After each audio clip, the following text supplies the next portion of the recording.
Good Erev Shabbos and welcome to BJC Mitzvah Day, number 148, part 5. Using Sefer Hachinuch, a mitzvah that keeps us on its way. We're continuing with the mitzvah not to consume blood. And I'm going to wear my reading glasses, folks, because sometimes it's just hard to read.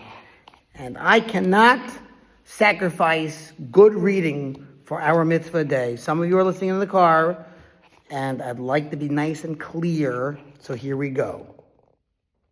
The law regarding blood that persists even after the salting is complete. Now, if even after salting the meat, we see that some blood comes out, it is permitted, for it does not have the status of blood, but rather it is simply considered red juice. About such liquid, it is stated in the Gemara in Chulin that Rabbi so-and-so called it the wine of meat and permitted it. Another method of removing blood from meat is by roasting the meat. He said salting, there's also roasting. The power of roasting is even greater than that of salting. The Chinuch discusses when roasting is required. Now, there are some organs in the animal that have a large amount of blood, for which the custom of all Jews is to remove the blood within them by way of the power of fire, before proceeding to cook them in a pot. With regard to such organs, they do not want to rely on salting alone. These organs are the brain and the liver. One must roast them a little bit over the fire, and only then may they be cooked in water.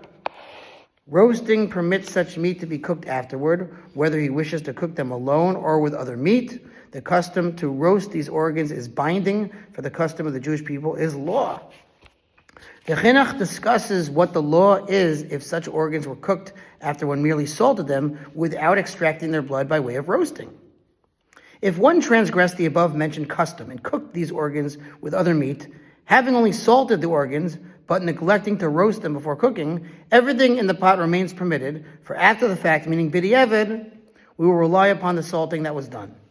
This is only if the person erred in his assumption that these pieces may be salted like any others, and does not initially, lichatchila, intend to circumvent the requirement to roast, in order that the matter be settled in his favor after the fact, i.e. after the cooking. For if anyone does such things with regard to prohibitions, i.e. he initially disregards the prohibition, we forbid the entire product after the fact, just as we prohibit him from doing this act initially. About such a person, we apply the verse in Ecclesiastes, and he who breaches a fence will be bitten by a snake. Let's see how much we have time for a little more. We'll stop here. Have a wonderful Shabbos. Love you guys. To sponsor 36,100 for the gold. We'll see you hopefully Motzi Shabbos.